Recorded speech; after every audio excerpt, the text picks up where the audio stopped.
Subscribe कीजिए हमारे channel को और बेल के बटन को दबाइए और लेटेस्ट न्यूज सबसे पहले पाइए।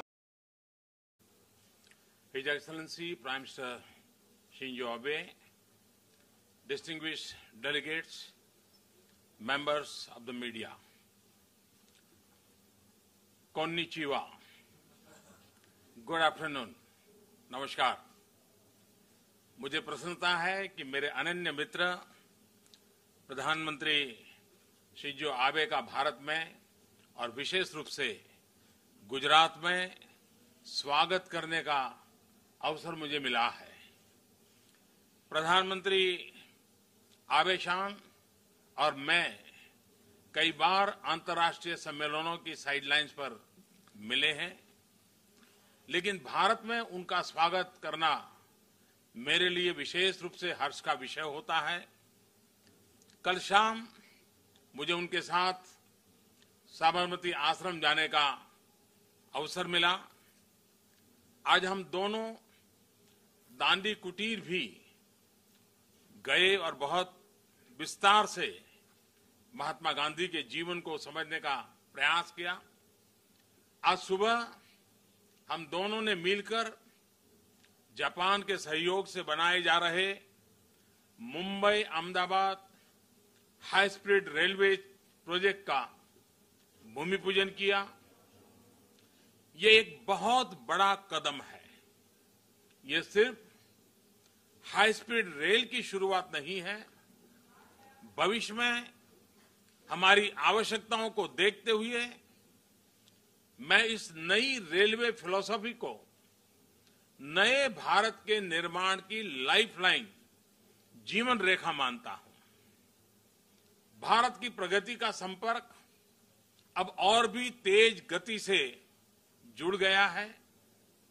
फ्रेंड्स, आपसी विश्वास और भरोसा, एक दूसरे के हितों और चिंताओं की समझ और उच्च स्तरीय सतत संपर्क, यह भारत जापान संबंधों की खासियत है।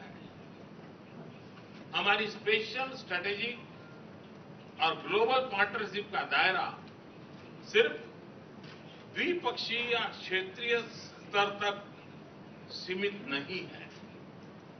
वैश्विक मुद्दों पर भी हमारा सहयोग बहुत ही घनिष्ठ है। पिछले वर्ष मेरी जापान यात्रा के समय हमने परमाणु ऊर्जा के शांतिपूर्ण प्रयोग के लिए एक ऐतिहासिक समझौता किया था। इसके रेटिफिकेशन के लिए मैं जापान के जनमानस का, जापान की संसद का और खास तौर पर मेरे मित्र प्रधानमंत्री आबे शान का हृदय से आभार प्रकट करता हूं। क्लीन एनर्जी और क्लाइमेट चेंज के विषय पर हमारे सहयोग के लिए इस समझौते ने एक नया अध्याय जोड़ा है। फ्रेंड्स, 2016-17 में भारत में जापान से $4.7 बिलियन का निवेश हुआ है, जो कि पिछले वर्ष की तुलना में 80% अधिक है। अब जापान भारत में थर्ड लार्जेस्ट इन्वेस्टर्स बना है। यह साफ दर्शाता है कि भारत के आर्थिक विकास और सुनहरे कल की प्रति जापान में कितना विश्वास और आशावादी वातावरण है।